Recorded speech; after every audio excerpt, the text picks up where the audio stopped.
তাদেরকে অবসর দেওয়া কোনো সমাধান নয়। তারা এই জাতির অর্থ সম্পদ ধ্বংস করেছে, সবাই দুর্নীতির সাথে জড়িত ছিল। সুতরাং তাদেরকে বরখাস্ত করে প্রয়োজনে উল্টা লটকায়ে সরওয়ার্দী উদ্যানে প্রকাশ্যে তাদের কাছ থেকে টাকা উদ্ধার করার ব্যবস্থা গ্রহণ করতে হবে। কারণ এই টাকা কারো বাপের টাকা না, এই টাকা হলো সাধারণ মানুষের টাকা। এই টাকা তারা লুণ্ঠন করে জেলখানায় মুরগি খেয়ে দিন কাটাবে, আর আমরা এখানে ঘাস কাটবো। পাচার করা অর্থ আজকে 6 মাস হয়ে গেল, তাদের কাছে উদ্ধার করার কোনো ব্যবস্থা আমরা দেখছি না। যাদেরকে আপনারা জেলে নিয়েছেন তারা জামায়া ধরে মুরগি খেয়ে দিন কাটাচ্ছে এবং তাদের মোবাইল টেলিফোনের মাধ্যমে 1-2 ঘন্টা কথা বলে হাসিনার সাথে তারা যোগাযোগ করছে।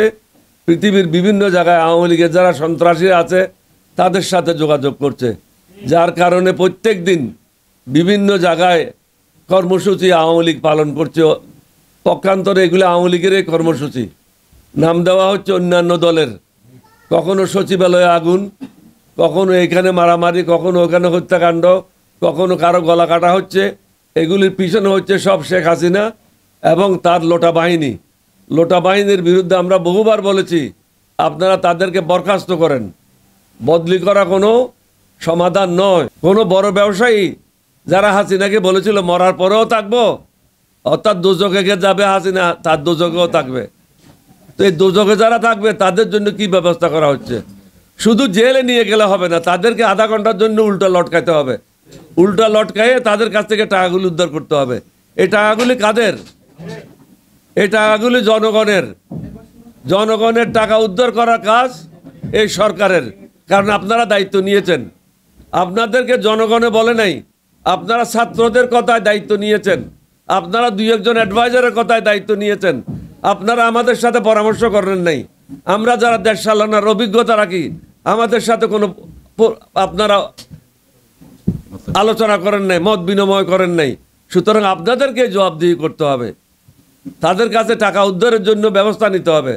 এখন তো আমি জানি তারা 2-3 ঘন্টা টেলিফোন ব্যবহার করে হাসিনার সাথে কথা বলছে, ভারতের সাথে কথা বলছে, আওয়ামী লীগের যারা লোটা বাহিনী সচিবালয়ে আছে তাদের সাথে কথা বলছে, বিভিন্ন জায়গায় যারা আত্মগোপনে আছে তাদের সাথে কথা বলছে, বিভিন্ন জায়গায় আন্দোলন এবং ক্ষতিকারক কাজগুলি করার জন্য, গুপ্ত হত্যা করার জন্য তারা ব্যবস্থা নিয়েছে।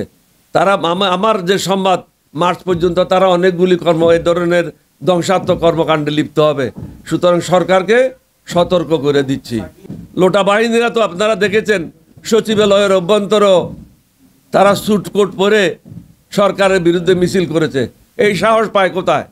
লোটা বাহিনী থাকার কারণে ডক্টর ইউনূস যদি প্রথম রাত্রে 2020 সালে 2018 সালে যে সমস্ত টিএনও, যে সমস্ত ওসি, যে সমস্ত ডিসিএসপি দায়িত্ব পালন করেছে তাদেরকে যদি বরখাস্ত করত, তাহলে এই দিন ডক্টর ইউনূসকে দেখতে হতো না।